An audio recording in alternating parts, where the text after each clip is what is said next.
오늘은 이제 종의 상태 두 번째 상태입니다. 그러면 우리가 지난주에 했던 거는 자유의지의 논의. 과연 사람에게는 자유의지가 있는가? 그래서 우리가 자유의지라 할 때 오해하지 말아야 되는 거예요. 사람들이 필연적 자유가 있는가? 이걸 논하는 게 아니라는 겁니다. 필연적 자유가 뭡니까? 우리가 밥을 먹고 우리가 일상생활 하는데 자유가 있는가? 당연히 자유가 있죠. 근데 이것 또한 엄밀히 따져서는 진짜 엄밀히 따져서는 이러한 자유도 우리에게는 없다. 내가 자유롭다라고 하는 의미 한번 보십시오. 내가 자유롭다라고 하는 그 의미 가운데 뭐가 있을까요? 한번 사람이 내가 자유가 있다. 자유가 있다라는 거는 뭐냐면 이거예요. 어떠한 조건에도 그가 영향받지 않는 게 자유잖아요. 무슨 말인지 알겠어요? 시간의 영향을 받지 않든지 다른 사람의 영향을 받지 않는데 그런 영향을 받지 않을 때 나는 자유가 있다라고 이야기를 해요. 사람이라고 하는 존재가 내가 자유가 있다라고 하는 거는 어떠한 형편과 상황에서도 그 사람은 영향을 받지 않고 그 스스로가 행할 수 있는 게 자유입니다. 그런 측면에서 볼 때는 사람들은 필연적 자유를 스스로 행하지만 그 자유조차도 누구에게 있어요? 하나님의 영향을 받아요. 보십시오. 여러분이 오늘 우리 교회로 오면서 운전해서 오셨잖아요. 맞죠? 걸어서 오시기도 하고 아니면 차 타고 오는데 만약에 그 오는 길 가운데서 불의한 사고가 났다. 나는 올 수 있을까? 못 올까요? 못 옵니다. 그 영향 아래 우리는 놓여져 있어요.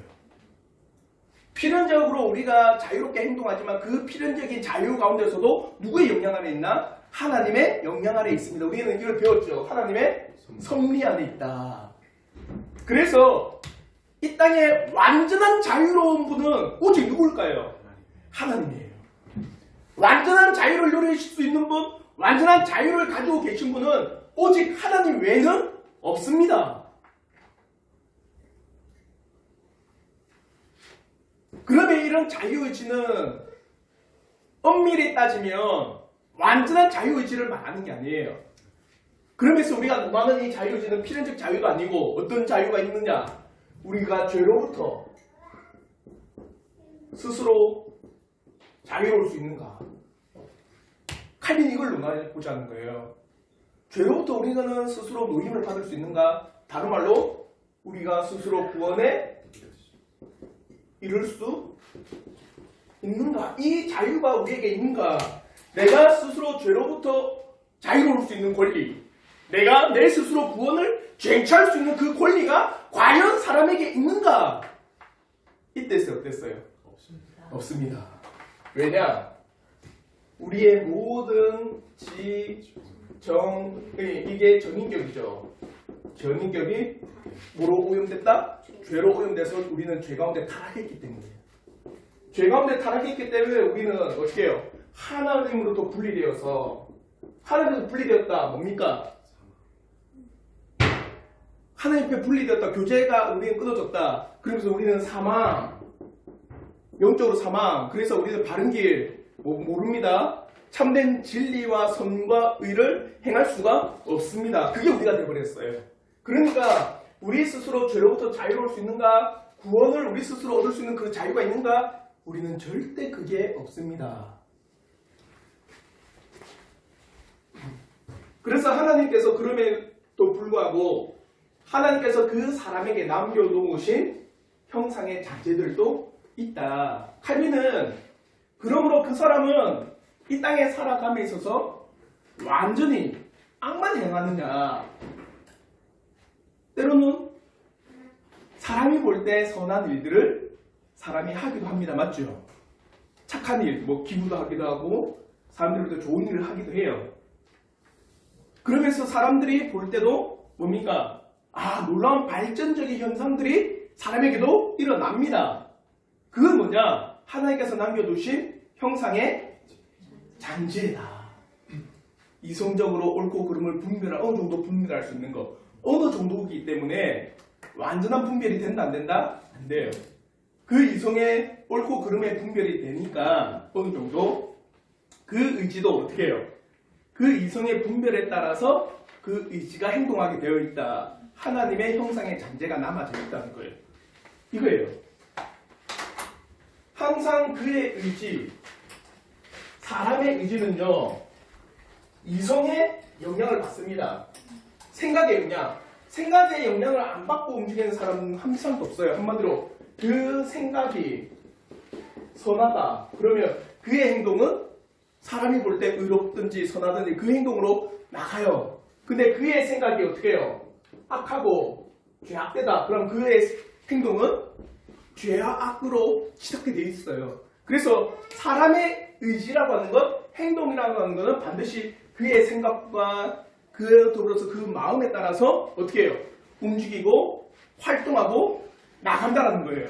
그래서 성경에 보면 그 인물이 어떠함에 따라서 그의 행동이 나온다 이런 표현이 있어요. 자문에 보면 그게 뭘까요? 그의 마음에 쌓여져 있는 것들이 그의 행동으로 나오니까 이 사람은 이런 놈이다. 이런 분이다. 이런 사람이다. 이게 나오는 거예요. 그가 계속 뭡니까? 남을 잘 돕는다든지 어려운 이웃을 잘 케어해 준다든지 자기의 것을 아끼지 않고 어려운 이웃에 대해서 어떻게 해요?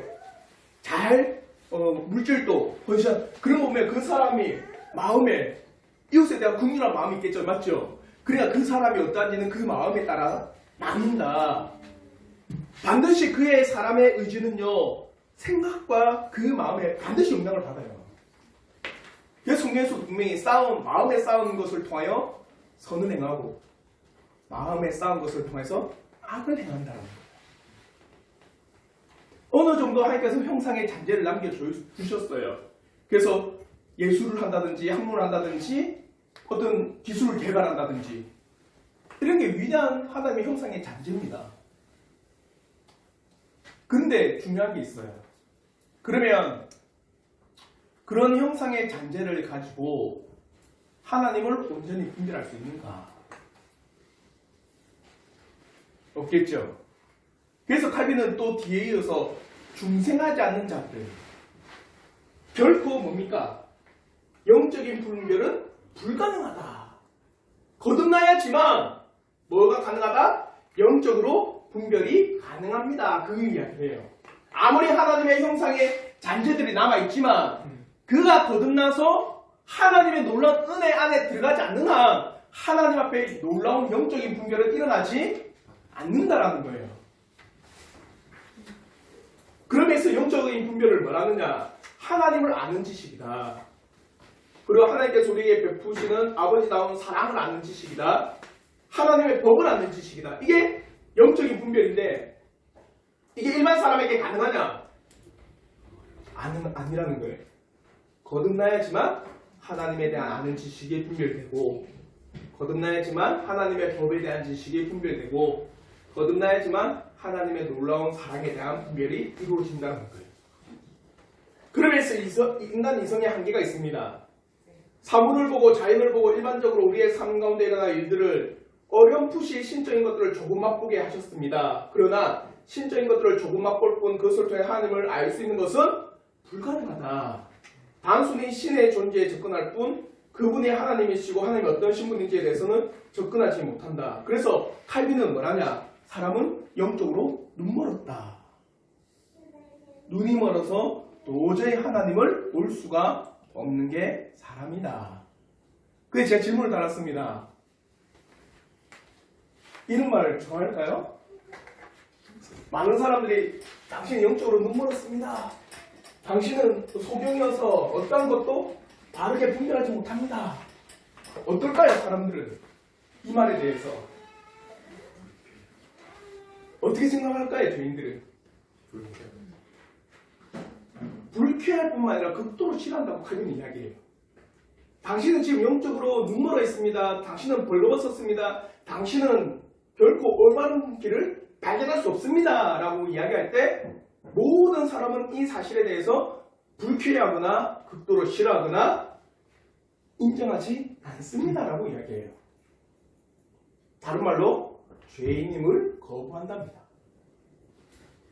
우리가 역사적으로 이런 일들을 비일비재하게 이야기를 해요. 뭐냐? 보십시오. 우리가 전도라고 하는 이 측면에서 볼 때 전도라고 하는 게 뭘까요? 전도. 그렇죠. 도를 전하는 거잖아요. 도를 하십니까? 큰일 납니다. 그 도를 하십니까인데 우리가 전하는 도는 뭐예요? 복음. 복음이 뭡니까? 하나님의 말씀. 한마디로 우리가 전도한다 할 때는 제일 먼저는 우리 사람은 어떤 존재다? 그렇죠. 죄인이다. 죄인이기 때문에 그 스스로 구원에 이룰 수 없다. 그러니까 이 구원을 이룰 수 있는 분, 그분, 이 중보자를 여러분이 알아야 된다. 그 중보자는 바로 예수 그리스도다. 그 예수 그리스도를 믿음으로 말미암아 당신들이 어떻게 한다? 구원을 얻고 죄사함을 얻습니다. 영생을 얻습니다. 이게 전도잖아요. 맞죠? 그러니까 제일 먼저 시초는 뭡니까? 전도할 때 제일 먼저는 당신은 죄인입니다. 좋아합니까? 오늘 영민제 그 육사 방향인데 형 보고 내 이제 진리를 들었어요. 형은 죄인이다. 그 순간에 그 형은 뭐라 할까? 광신도며 네가 결국에는 미쳐가는구나. 사람들은 극도로 싫어합니다. 오늘 아니 지금 가만히 친구 보고 니는 죄인이다 이봐봐. 어떡할까 그 애가. 어떻게 할 것 같아요? 사람들은요, 내가 죄인이다라는 순간, 내가 죄인이라고 하는 거는 뭡니까? 영적으로 눈이 멀었다. 맞죠? 그러니까 우리는 하늘의 빛 가운데 없으니까 벌거벗었다. 우리는 헐벗을 때잖아요. 우리는 그래 가난하다. 영적으로. 다 인정을 안 해요, 사람들이. 그러니까 나온 게 뭘까요? 그렇죠. 이걸 딱 지우니까 이걸 지우고 등장한 게 뭡니까? 그게 사용리잖아요. 사용리는 제일 먼저 뭘 시작합니까? 그죠. 하나님은 당신을 사랑합니다. 이것도 시작하잖아요. 완전히 죄를 뒤바꿔 놓잖아요. 칼빈은 당신은 영적으로 눈이 멀었고 그 이성의 빛으로는 하나님 온전히 깨달을 수 없고 그 이성의 당신이 아무리 하나님의 형상의 잔재를 가지고 있다 할지라도 그 이성의 빛으로 하나님의 온전하신 진리의 빛들을 당신은 온전히 깨닫지 못하는 영적으로 눈이 멀었다. 그렇게 지적을 하지만 그 모든 소리를 듣는 사람들은 극도로 싫어한다는 거예요. 인정하지도 않고 거부하고 그 사실에 대해서 불쾌해한다. 근데 우리는 이 인정부터 들어가야 됩니다. 아, 나는 영적으로 눈이 멀었구나.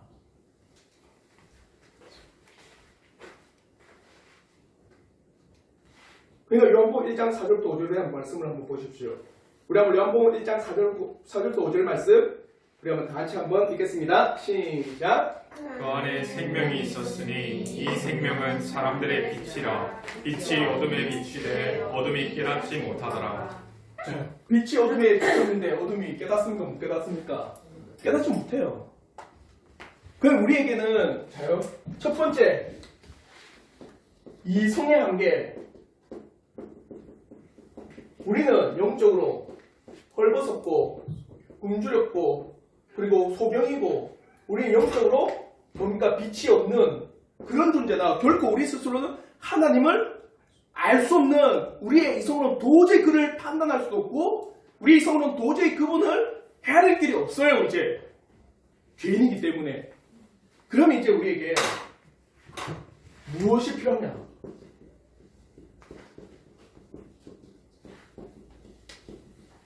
우리는 어떻게 해야 되냐? 이게 나와야 되잖아요. 그래서 칼빈은 뭐라고 합니까? 영적인 분별에는 뭐의 조명하심이 필수다? 성령의 조명하심이 필수다.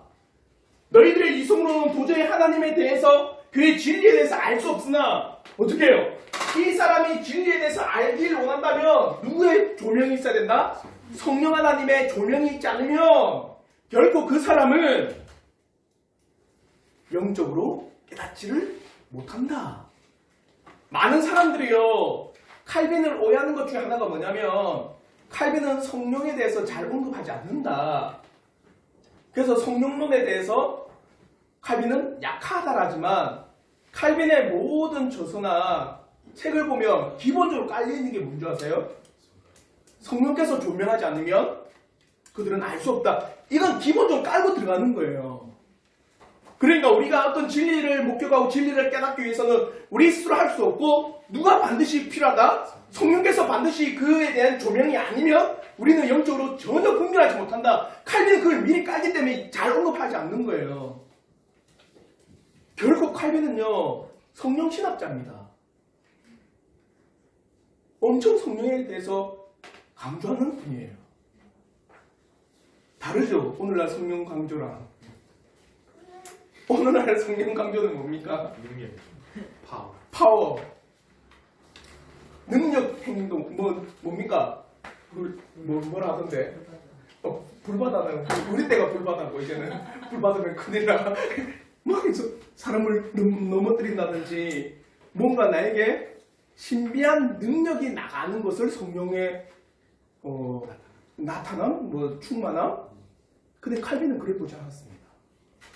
성령의 깨닫게 하심, 성령께서 우리에게 역사하심은 조명이에요. 비추심이에요. 비추심. 하나님의 진리의 말씀을 비추심. 하나님의 말씀을 깨닫게 하심. 하나님의 말씀을 알게 하심의 성령의 역사예요.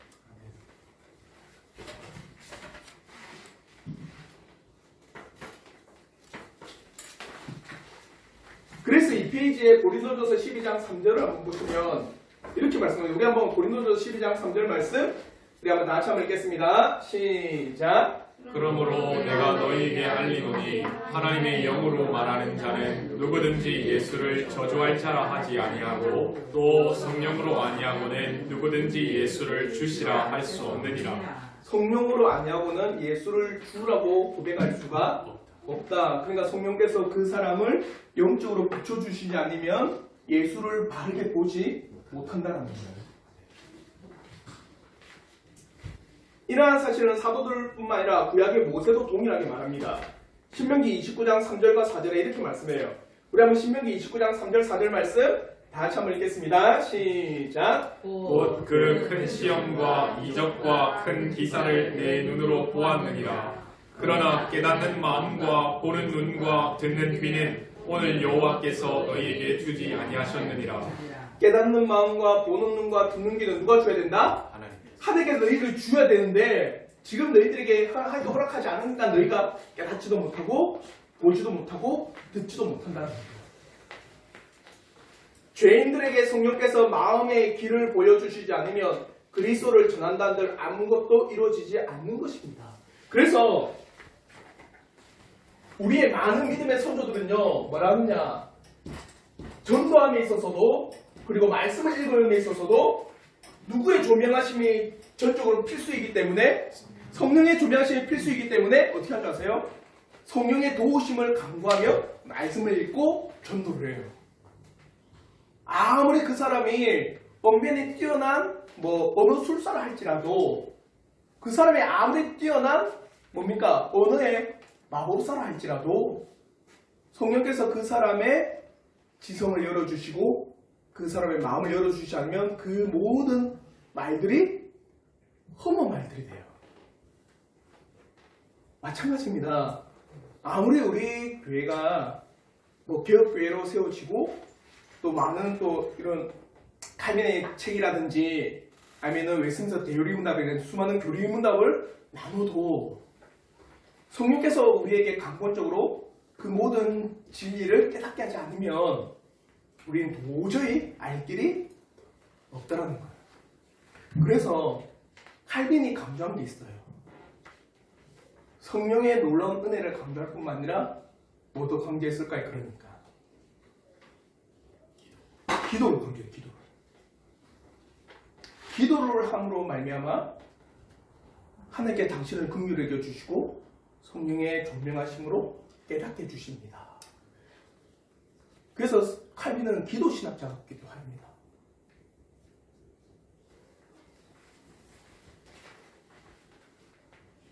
그래도 요한복음 6장 45절에 우리 한번 요한복음 6장 45절 말씀 또 한번 우리 한번 다 같이 한번 읽겠습니다. 시작.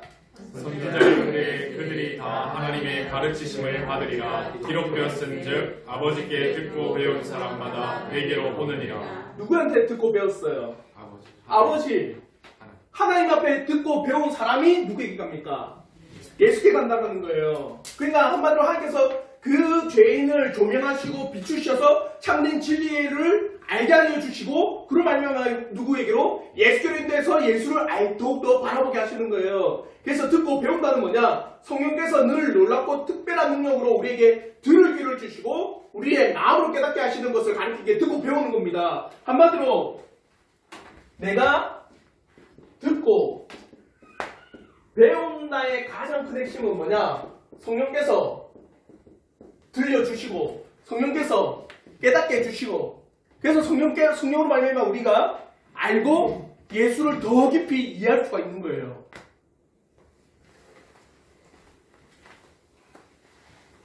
그러므로 우리로서는 하나님 나라에 들어가는 길이 오직 성령의 조명하심으로 말미암아 그 마음이 새로워진 사람에게만 열려있다는 것을 깨달을 수밖에 없다. 그래서 자 이제 두 가지를 배웠습니다. 자 첫째, 사람의 이 이성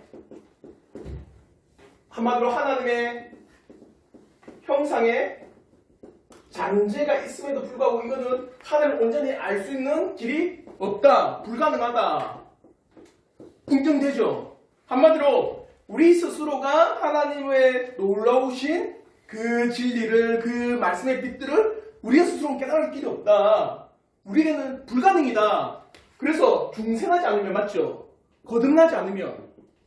그러므로 우리는 이제 두 번째 어떻게 그게 되느냐? 누구로 말미암아? 성령의 조명하심으로 말미암아 성령의 조명으로 뭘? 하나님의 말씀과 진리와 하나님의 뜻과 빛들을 비추시고 우리에게 깨닫게 해주시지 않으면 우리는 더 이상 하나님을 알만한 것이 더 이상 없습니다. 우리의 의지는 성령께서 비춰주심으로 말미암아 우리의 지성이 깨닫고 그 의지는 나갈 수밖에 없다. 이제 여기가 인정이 되죠. 자, 그럼 세 번째, 무엇을 가지고? 그럼 이 성령께서 무엇을 가지고 갈까요? 그게 말씀이에요. 성령이 우리를 조명하신다. 뭔가 우리에게 초자연적으로 막 말씀을 떠나서 말씀을 벗어나서 우리에게 막 이 놀라운 기적과 같은 일들로 우리에게 비추시고 조명하시냐? 아니요. 우리에게는 뭐가 있다? 하나님의 말씀이 있습니다. 그 말씀으로 그 죄인을 비추셔서 어떻게 해요? 그를 깨닫게 해주신다. 무엇으로? 말씀으로. 그래서 세 번째 칼빈은 뭐라 하느냐? 성령의 조명하심과 말씀이다. 말씀을 듣는 것과 더불어 성령의 조명하심은 필수적이다. 이 둘 다 외면돼서 안 되는 거예요. 자요, 성령의 조명하심이 필수적인 거 알겠죠? 그 가운데 이제 무엇으로? 말씀으로. 그러니까 말씀도 필수적인 거 알겠죠? 그러니까 말씀을 듣지 않는 자에게 말씀을 듣는 그 자리를 어떻게 해요? 무시하고 외면하는 그 자에게 하나님의 놀라운 뭡니까? 형상의 잔재를 가지고 있다는들 하나님 앞에 그 이성이 깨닫겠습니까? 절대로 안 되는 거예요. 여기에 중요한 문제가 있다는 거예요. 무엇으로 합니까? 말씀으로 합니다.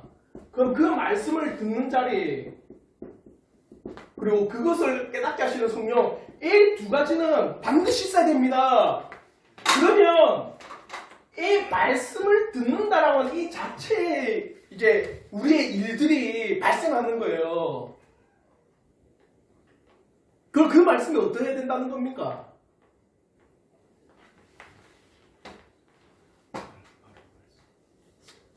그죠? 성경대로 하나님의 말씀을 우리가 외치고 가르치는데 그 말씀이 성경에 기준하여서 우리의 믿음의 도리에 기준하여서 어긋났다. 그걸 성령께서 깨닫게 해주십니까? 아니라는 거예요. 그 듣는 말씀이 어떻게 되어야 된다? 하나님의 성경의 기준에 참된 믿음의 도리에 기준에 입각한 말씀으로서 선포되어지고, 그로 말미암아 그 선포되어진 말씀을 성령께서 조명하셔서 비추셔서 그 영혼이 중생하여 어떻게 해요? 하나님의 놀라운 빛들을 발견한다는 거예요.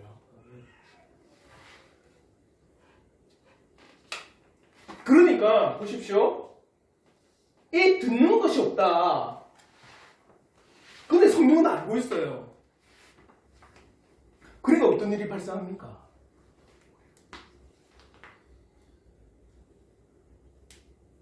신비주의로 빠지는 거예요, 이게. 이게 신비주의로 빠지는 길입니다. 말씀은 없거든요. 근데 성령은 있으니까 또 그 사람에게 뭔가 신앙의 놀라운 은혜들, 신앙의 놀라운 은총들, 신앙의 놀라운 빛들을 그 사람에게 보여줘야 되니까 제일 쉬운 게 뭘까요? 체험하는 거. 놀라운 기적을 체험하도록 하면은 그 사람이 와, 내 은혜 받았다, 그렇게 이야기해버리는 거거든요. 그러니까 듣는 게 없고 성령은 아니까 그 모든 것들이 어떻게 해요? 신비주의로 흘러가버리는 거예요. 성령께서는요, 반드시 이 말씀을 가지고 역사하십니다. 말씀을 떠나서는 성령께서 역사하지 않는다. 할 수 있지만 그렇게 하지 않는 거예요.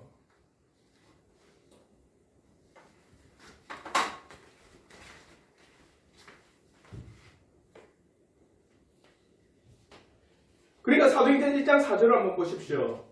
사도행전 1장 4절에서 예수께서 잘 봐요. 기적적으로 부활을 했습니다. 제자들이 눈으로 다 부활하신 예수를 봤고 그 가운데 도마는 어떻게 했어요? 만져도 봤어요. 그리고 식사까지 했습니다. 그러니까 진짜 예수님께서 부활했다, 놀라운 기적이잖아요. 그러면 그 기적을 가지고 이제 어떻게 해요? 가서 막 복음도 전하고, 제자들이 가서 막 이제 내가 큰 놀라운 하나님의 역사심을 봤으니까 직접 이제 우리가 목격했으니까 지금 전하자. 그럼에 있어서 주님께서 뭘 하시느냐? 사도행전 1장 4절을 보십시오. 우리 한번 사도행전 1장 4절 말씀 다 같이 한번 읽겠습니다. 시작. 사도와 함께 모이사 그들에게 분부하여 이르시되 예루살렘을 떠나지 말고 내게서 들은 바 아버지께서 약속하신 것을 기다리라. 기다리랍니다. 아버지께서 약속하신 게 뭘까요? 그죠, 보혜사 성령. 내가 이제 하늘로 올라가면 또 다른 보혜사를 너희에게 보내주사 그가 너희에게 죄에 대해서 의에 대해서 심판에 대해서 명하시리라. 그를 기다리라. 그러니까 사도행전 1장 8절에 뭡니까? 성령이 너희에게 임하시면 너희가 예루살렘과 유대와 사마리아와 땅끝까지 이르러 내 증인이 되리라. 이제 성령이 조명하심을 말미암아 이제 복음의 사도로서 너희들이 일을 할 수 있다는 거예요. 한마디로 듣는 것뿐만 아니라 놀라운 성령의 조명하심이 그들에게는 필수적이라는 겁니다.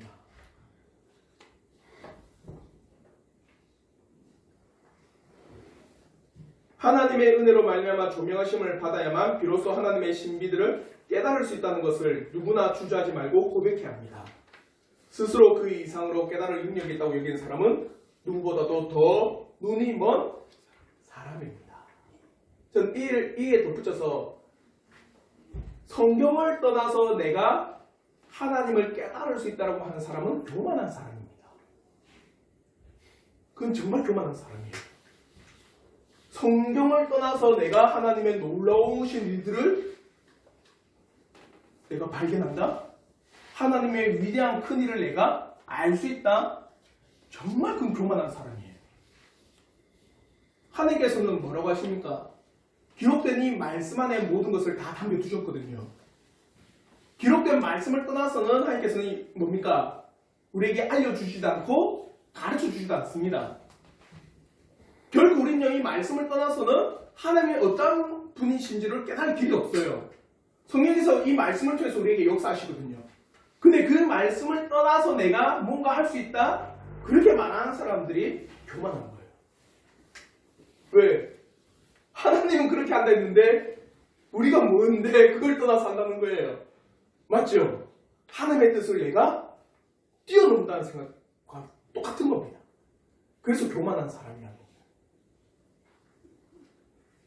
그와 더불어서 하나님의 일에 관해서도 인간 이성의 성령의 조명하심이 있어야 된다. 이 뭐냐? 하나님의 일을 행동이잖아요. 맞죠? 그의 행동으로서 하나님의 일을 함에 있어서도 이성으로서 뭡니까? 성령의 조명하심이 있지 않으면 그 사람이 하나님의 일을 할 수 있다 못한다? 못한다는 거예요. 우리가 제가 서론에서 이야기했죠. 우리 모든 사람은 우리의 행동은 어디에 영향받는다? 우리의 이성, 생각과 그 마음의 영향을 받을 수밖에 없어요. 그러면 그 이성과 마음에 하나님 성령께서 뭘로? 말씀으로 비추지 않으면 그 행동이 하나님의 일을 한다? 불가능이라는 거예요. 칼빈은 그것까지도 이야기합니다. 과연 사람이 하나님의 일을, 위대한 일을 그 스스로 할 수 있느냐? 그의 의지를 가지고, 그의 행동을 가지고 그 스스로 하나님의 위대한 일을 나타내 볼 수 있느냐? 불가능이다. 그의 이성과 마음의 성령으로 말미암아 하나님께서 말씀으로 조명하지 않으면 하나님의 위대한 일은 그는 꿈도 꾸지 못한다는 거예요. 보십시오. 성령께서 여러분에게 소망을 주셨는데 어떤 소망이냐? 하나님 나라에 대한 소망을 주셨어요. 그걸 가르쳐줬죠. 말씀 가운데 우리 이 땅에 순례자, 이 땅에 나그네요. 우리의 아름다운 뭐가 있다? 본향이 있다. 너는 그 본향을 사모하라. 말씀 가운데 그걸 우리에게 가르쳐 주셨습니다. 그러면 우리가 그 이성에서 성령을 통해서 말씀으로 그 본향에 대한 조명을 받았어요. 그러니까 그 사람의 행동은 어떻게 됩니까? 그저 하늘을 향해서 가는 거예요. 이 땅에서. 아, 이 땅은 내가 머무는 곳이 아니구나. 왜? 성령께서 그의 영혼에 조명을 해주셨거든요. 내 아름다운 본향에 대한 조명을 주셨어요. 깨닫게 해주셨어요. 그러니까 그의 행동은요, 뭡니까? 이 땅이 아니라 하나님의 나라에 대한 소망으로 이 땅을 순례자처럼 느끼는 거예요. 그건 당연한 거죠. 하나님의 위대한 일은 그의 이성과 마음의 성령의 말씀을 조명하실 때 가능한 겁니다.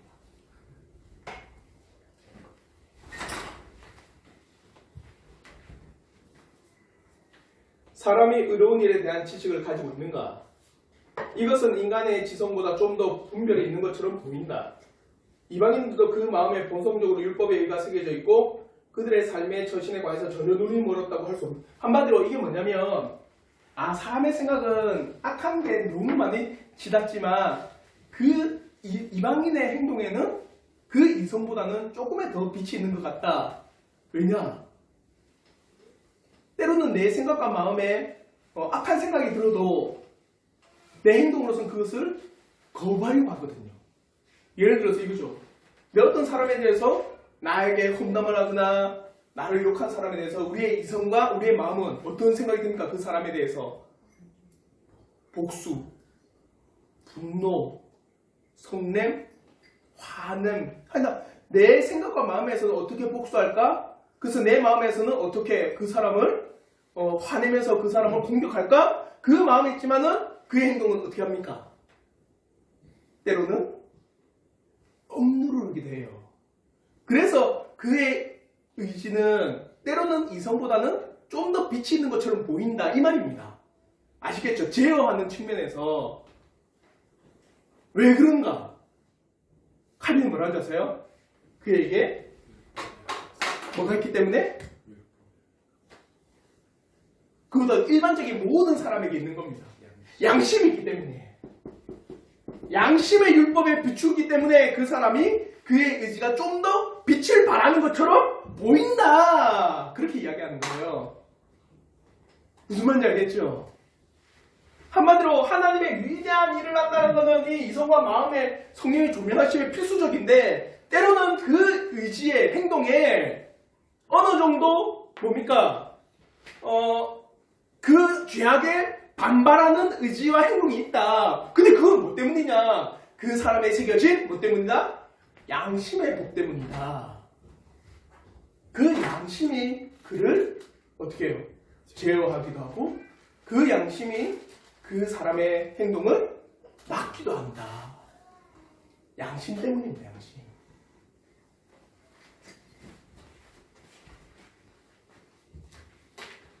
그러면 제가 질문을 그러면 본성에 부여된 이 법, 양심의 목적은 뭐냐? 뭘까요? 양심은 왜 우리에게 주셨을까요? 제어할 뿐만 아니라 또 뭐가 있을까요? 믿지 않는 자들에게 그의 양심이 뭐라고 합니까? 정죄하여 그가 죄인임을 밝혀낸다는 거예요. 한마디로 우리 본성에 부여된 이 양심은 뭐냐? 사람으로 하여금 핑계하지 못하도록 하기 위해서, 어떠한 사람도 자신이 의롭다고 핑계하지 못하도록 하기 위해서 하나님께서는 뭘 주셨다? 양심을 주셨다. 핑계 불가. 본성의 법이란 정의와 부정의를 충분히 구별하게 해주며 따라서 무죄를 핑계로 삼지 못하도록 만들며 동시에 사람들 스스로 자기들의 유죄를 깨닫게 해주는 바 양심의 판단이다. 한마디로 이 양심이라고 하는 게 이거는 정의롭다, 이건 정의롭지 못하다를 분별하잖아요. 이거는 믿는 자이든 믿지 않는 자들은 하나에 나온 행동입니다. 예를 들어서 부모에 대해서 폭행을 한다든지 부모에 대해서 욕을 한다 할 때 우리 믿는 자들 믿지 않는 자들 동일하게 그 양심이 뭐랍니까? 그는 잘못이다. 그는 비양심적이다. 그래서 여러분 그거 아시죠? 그 직계 존속에 대한 범죄는요 형량이 더 무거워요. 직계 존속에 대한 그 범죄를 저지를 때 형량을 세게 때립니다. 그래서 때로는 그 뭡니까? 자기 친자녀를 죽음에 이르게 했을 때 엄청난 형량을 때리거든요. 그 뭡니까? 양심 때문에 양심. 그 양심이 이것은 정의롭고 이것은 뭡니까? 정의롭지 못하다는 걸 분별하지만 많은 경우 그 양심이 정의로운 일보다는 정의롭지 못한 일들의 행동이 나간다. 그래서 그 양심이 그 사람을 어떻게 하는 겁니까? 정죄하고 네가 그렇게 불법을 저질렀으니 그 양심이 가책을 받는 거예요. 그래서 양심을 남겨둔 이유는 뭐냐? 그 사람이 핑계할 수 없도록, 모든 사람이 핑계할 수 없도록 그가 죄인임을 나타내기 위해서 양심을 주셨어요.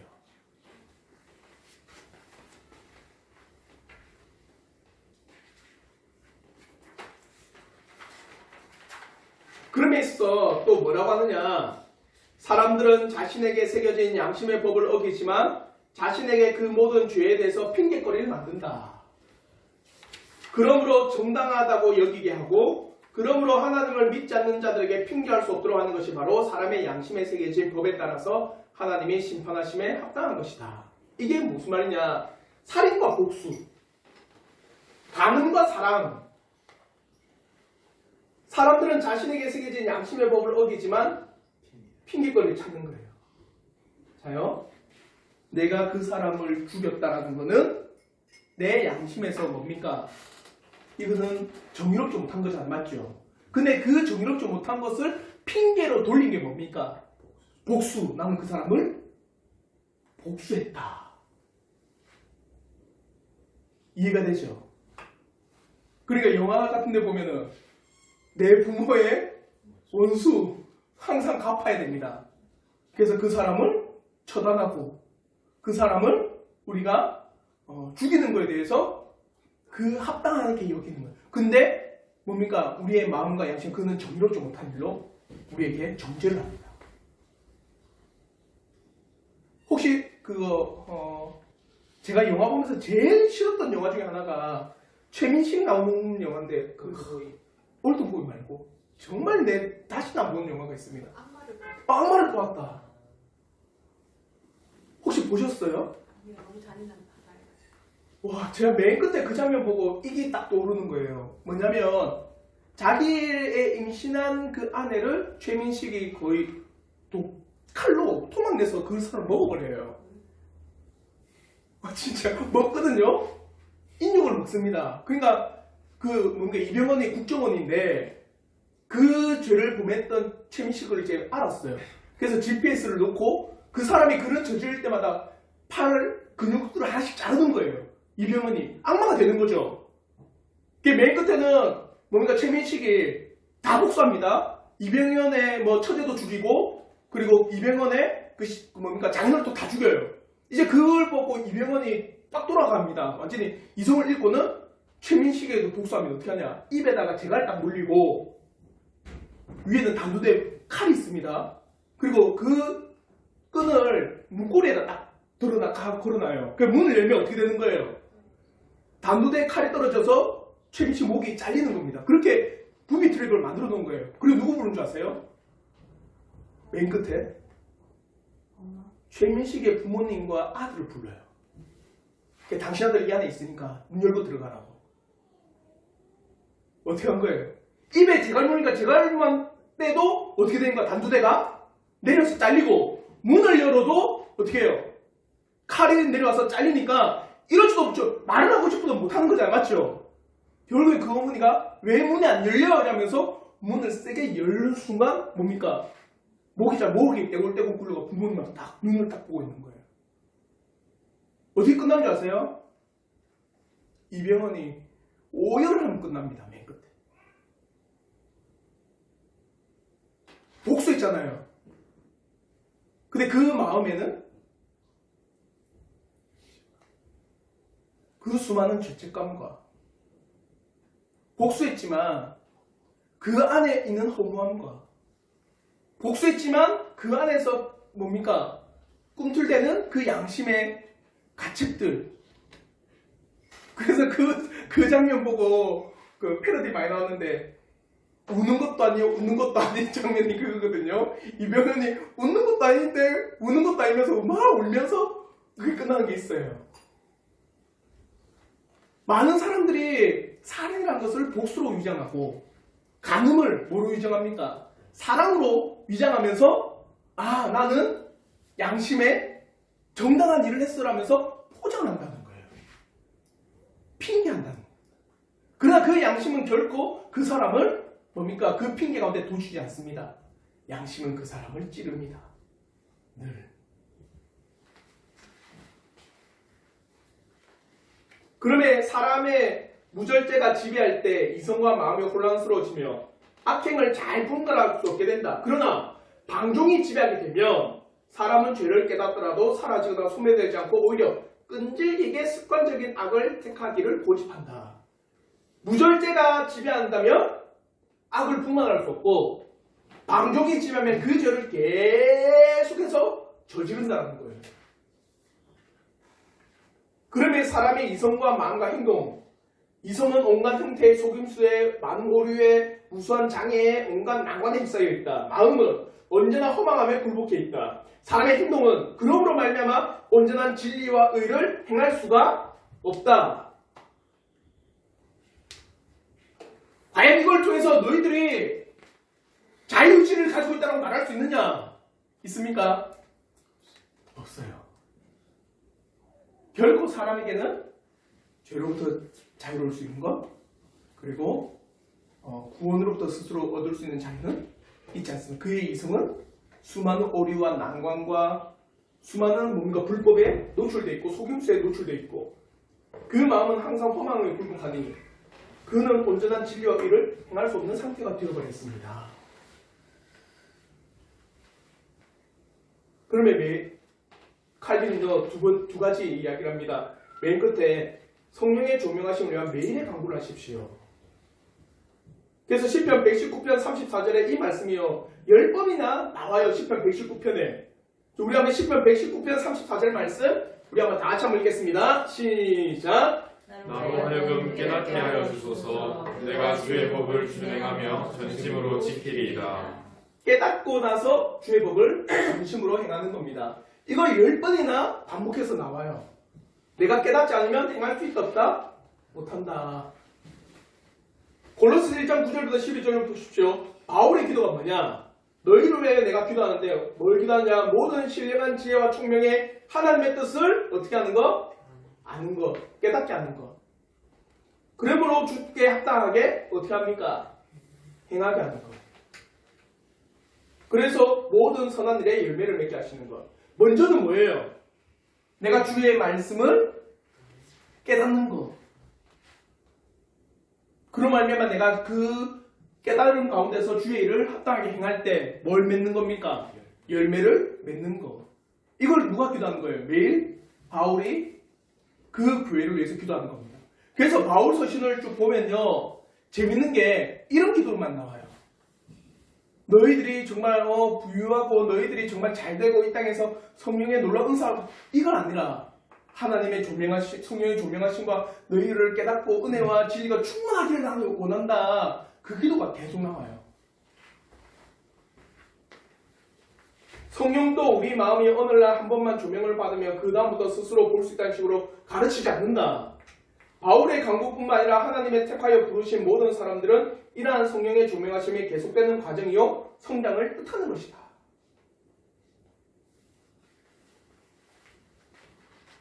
무엇으로?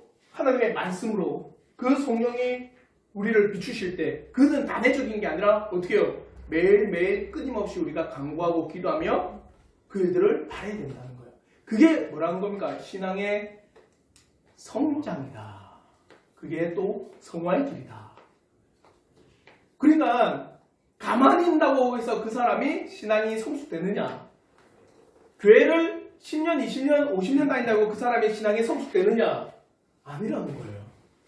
그 사람이 성령의 조명하심을 위해서 간구하고 그래서 그 말씀으로서 그가 빛을 비춰받고 그러면 그의 행동과 그의 삶이 절제를 다 받고 그래서 그가 뭡니까? 하나님의 뜻에 합당하게 해나가고 그래서 매일매일 그걸 위해서 기도하며 간구할 때 그 사람이 신앙으로 어떻게 해요? 성장하고 성숙하다. 그래서 그 말씀도 있습니다. 나중된 자가 먼저 되고 먼저 된 자가 나중된다. 합당합니다. 만약에 그 사람이 믿은 지 얼마 안 됐지만은 그 하나님의 조명하심, 놀라운 말씀에 대한 진리를 깨닫고 간절히 열망하는 그 마음 가운데 늘 끊임없이 성령의 조명하심을 구했다며 그 사람의 신앙은 어떻게 될까요? 늘 성숙되어져 나가는 겁니다.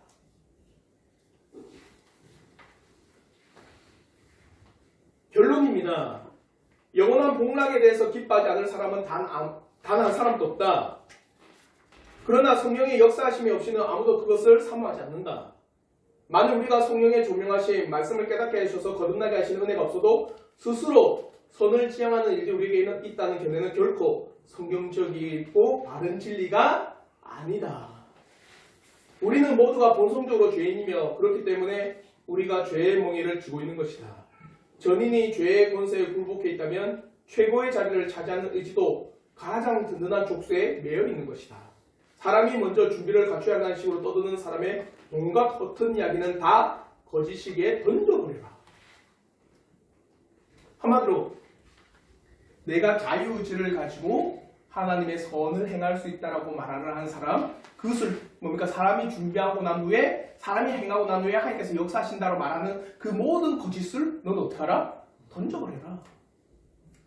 우리는 종의 상태로서 결코 하나님 앞에 자유의지를 가지고 그가 선을 행할 수가 없다. 성령이 말씀을 통해서 우리에게 조명하지 않는 한, 성령께서 말씀을 통해서 우리의 이성의 마음의 빛을 비추지 않는 한 그 사람은 하나님의 일들을 감당하지 못한다. 왜? 우리의 이성은 오류가 있고 우리는 수많은 난관에 봉착해 있고 수많은 죄악 가운데 입사해 있고 우리의 마음은 허망한 데 굴복하기 때문에 그의 행동은 결코 하나님의 일에 대해서 나가지 못합니다. 그래서 우리는 종의 상태에 놓여 있는 거예요. 이런 종의 상태에 매여 있는 우리에게 거듭남이 필요한 겁니다. 거듭나지 않으면 결코 그 사람은 하나님의 진리를 발견하지 못합니다. 이걸 지금 칼빈 우리에게 말하고 있습니다. 우리 성도들이 날마다 하나님 앞에 기도하면서 성령께서 나를 비추시기를, 깨닫게 하시기를, 알려주시기를 늘 간구하길 바랍니다. 여러분 신앙에 성장하고 싶지 않습니까? 하고 싶어요. 하고 싶죠. 그게 우리가 정말 제일 바라야 되는 겁니다. 그러려면 정말 하나님 앞에 성령께서 우리를 조명하시고 비추시기를 늘 기도하고 간구하셔야 돼요. 그래서 말씀을 늘 가까이 하고 묵상하며 그 말씀의 조명하심을 여러분이 늘 사모하셔야 됩니다. 그게 신앙의 성숙으로 나가는 길입니다. 그러면서 다음에 우리가 하는 건 3장을 통해서 뭐냐? 사람의 부패한 본성이잖아요. 죄의 상태에 놓여져 있으니까 그로부터 나오는 게 뭘까요? 네?